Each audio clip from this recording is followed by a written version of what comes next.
Friends, आज हम लेके आए हैं इतिहास के कुछ महत्वपूर्ण क्वेश्चन जो बहुत सी कंपटीशन एग्जाम में इतिहास विषय आता रहता है उसके बारे में है। और इसके अलावा फर्स्ट ग्रेड के विद्यार्थी जो तैयारी करें उनके लिए बहुत ही महत्वपूर्ण है। तो शुरुआत करते हैं प्रथम क्वेश्चन के साथ। देखो, निम्नलिखित कथनों पर विचार कीजिए। नीचे कथन दे रखें, उसमें से आपको सही बताना है कौन सा सही है या कौन सा गलत है। तो हड़प्पा के निवासी कपास उगाते थे तब इसको उपयोग में लाते थे। तो हड़प्पा के और दूसरा कथन है, हड़प्पा के निवासी को तांबा व कांस्य का कोई ज्ञान नहीं था। मानक हड़प्पा मुद्रा मिट्टी की बनी होती थी। तो उपरोक्त कथनों में से कौन सा सही है। तो आपको 3 कथन दे रखें, उस बारे में कौन सा सही है। देखो, हड़प्पा के निवासी कपास उगाते हैं, इसके बारे में जानकारी मिली है और तांबे व कांस्य का ज्ञान भी मिला है। और इनकी हड़प्पा मुद्रा मिट्टी की नहीं, इनकी सेलकड़ी की बनी होती थी मुद्रा। तो ये थर्ड क्वेश्चन गलत है। इसके अलावा ये दोनों सही हैं, लेकिन इसमें तो सिर्फ ये दे रखा है, लेकिन यहाँ दोनों सही है क्योंकि तांबे व कांस्य का इनको ज्ञान था। हड़प्पा के निवासियों को तांबे व कांस्य का ज्ञान भी था। तो धातु में सोना, चांदी, टिन, शीशा, तांबे का ज्ञान था। तांबा और टिन मिलाकर कांसा बनाते थे, है ना। तो इसमें ये हो जाएगा, बी ऑप्शन सही रहेगा। ठीक है, अब नेक्स्ट क्वेश्चन की बात करते हैं। निम्नलिखित में से कौन सा एक कथन सही है। विपल्य सूत्र क्या है। जैन दर्शन के सारभूत। तो देखो, जैन धर्म से तो संबंधित है ही नहीं, तो ये तो गलत हो गया।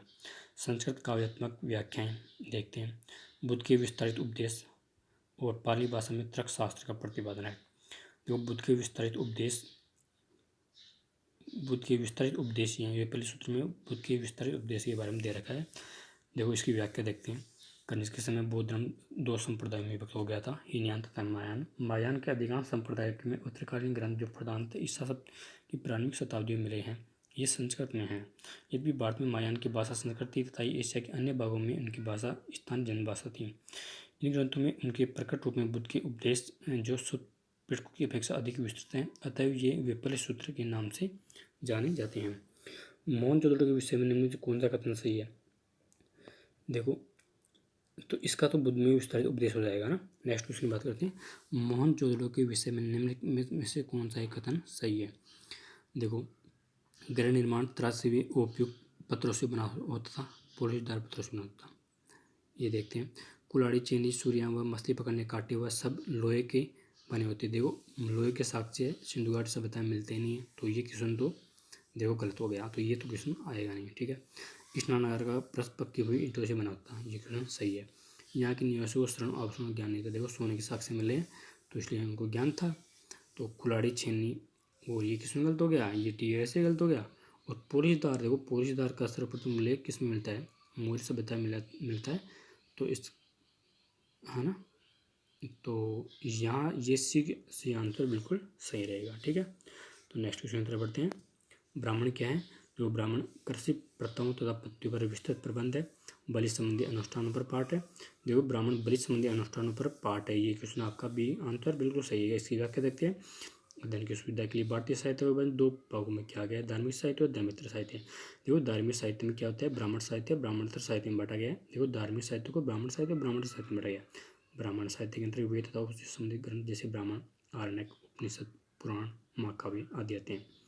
और 4 वेदों को सामूहिक रूप से संहिता कहते हैं। कौन 4 वेद, ऋग्वेद, यजुर्वेद, सामवेद और अर्थवेद को संहिता कहते हैं। संहिता के पश्चात वैदिक साहित्य में ब्राह्मणों का स्थान है। इनकी रचना यज्ञ के विधान तथा उसकी क्रिया को समझने के लिए की गई है। ये ब्राह्मणों की रचना यज्ञ के विधान तथा उनकी क्रिया को समझने के लिए की गई है। इनका प्रधान विषय यज्ञों का प्रतिपादन तथा उनकी विधियों की व्याख्या करना तथा बलि यज्ञ से संबंधित है। तो इसलिए ब्राह्मण क्या है, बलि संबंधी अनुष्ठानों पर पाठ है।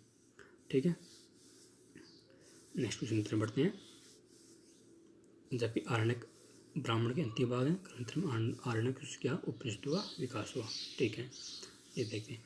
नेक्स्ट क्वेश्चन है, बौद्ध धर्म का श्रवास्तिवाद संप्रदाय किस क्षेत्र में प्रबल था। देखो, बौद्ध धर्म का श्रवास्तिवाद संप्रदाय मथुरा व कश्मीर में प्रबल था। इसकी व्याख्या देखते हैं। बौद्ध धर्म के अंतर्गत कई संप्रदाय थे जो विभिन्न क्षेत्रों में फैले हुए थे, जिनमें श्रवास्तिवाद संप्रदाय मथुरा व कश्मीर के क्षेत्र में प्रबल था। चीन में एक कथा के अनुसार ज्ञात होता है कि कनिष्क की 7वीं महासभा में श्रवास्तिवादी सिद्धांतों को महाविभास नाम से संक्षिप्त रूप से विधिवत किया गया है। ठीक है। नेक्स्ट क्वेश्चन पर बढ़ते हैं। नेक्स्ट क्वेश्चन है, निम्न में कौन सा उपनिषद के विषय में सही नहीं है। ये क्वेश्चन आपका उपनिषद के विषय में सही नहीं है। बृहदारण्यक व छांदोग्य उपनिषद गद्य में देखो ये बिल्कुल सही है। कठोपनिषद प्राचीन उपनिषद एक है, ये भी सही है। उपनिषद घोषणा करते हैं कि बोध ज्ञान से संभव है, नहीं आस्था से बोध ज्ञान संभव है, ये भी। उपनिषद तपश्चर्या के जीवन को मोक्ष के लिए परम आवश्यक नहीं मानते, ये बात भी सही है। तो देखो बृहदारण्यक व छांदोग्य उपनिषद ये सही नहीं है, ये पद्य में आएगा यहाँ पे, है ना, पद्य में होगी तभी सही नहीं होगा। तो इसका आंसर यहाँ उपनिषद गद्य की जगह क्या होगा, पद्य में। इसकी व्याख्या देखते हैं। वैदिक साहित्य के अंतिम भाग उपनिषद में इन्हें वेदांग कहा जाता है। उपनिषद की संख्या के विषय में मतभेद है, पर मुख्य एवं प्रामाणिक उपनिषद ईश प्रश्न मांडुक्य तैत्तिरीय ऐत्रेय छांदोग्य और बृहदारण्यक कौशिकी संयुक्ताश्रम, ये उपनिषद न केवल महत्वपूर्ण तथा प्रामाणिक अपितु प्राचीन भी हैं। उपनिषद गद्य और पद्य दोनों में प्रश्न मांडुक्य केन तैत्तिरीय और छांदोग्य और बृहदारण्यक व कौशिकी उपनिषद प्रधानतः गद्य में, ईश कट व सवितास्वर उपनिषद पद्य में है। उपनिषदों का प्रधान विषय याज्ञिक कर्मकांड से भिन्न है। उपनिषद मूलतः दार्शनिक ग्रंथ है जिनका मुख्य वेग ज्ञान की खोज करना है। देखो यहाँ पे ऑप्शन में ये दिख रखा है बृहदारण्यक व छांदोग्य उपनिषद गद्य में, तो गद्य में नहीं, ये सिर्फ पद्य में है। तो यहाँ पद्य का लो तब ये आंसर सही सटीक बैठेगा, एक क्वेश्चन। ठीक है, नेक्स्ट क्वेश्चन की तरफ बढ़ते हैं। प्राचीन भारत में एक जैन साधु का जीवन कितनी प्रतिज्ञाओं से अनुशासित होता है, तो इसका सही आंसर हो जाएगा 7। ठीक है, जैन साधु का जीवन 7 प्रतिज्ञाओं से अनुशासित होता है, जिसे सप्तभंगी सिद्धांत के नाम से भी जानते हैं। ठीक है, नेक्स्ट क्वेश्चन तरफ बढ़ते हैं।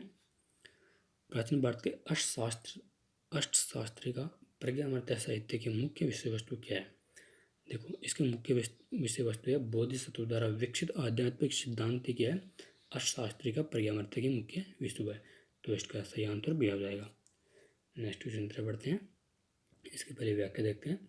महायान सांप्रदायिक उदय के बाद महायान ने संस्कृत को अपने अनेक ग्रंथों की भाषा में लाया। महायान सूत्रों में विपरीत सूत्रों के रूप में प्रसिद्ध कुछ धर्म ग्रंथ बहुत महत्वपूर्ण है। इसमें से कुछ महत्वपूर्ण ग्रंथ हैं अर्थशास्त्र, प्रज्ञामृत, सद्धर्म पुंडरीक, सुवन प्रभास और ललित विस्तार आदि। अर्थशास्त्र प्रज्ञामृत में बोधिसत्व की आध्यात्मिकता पूर्णता का वर्णन है।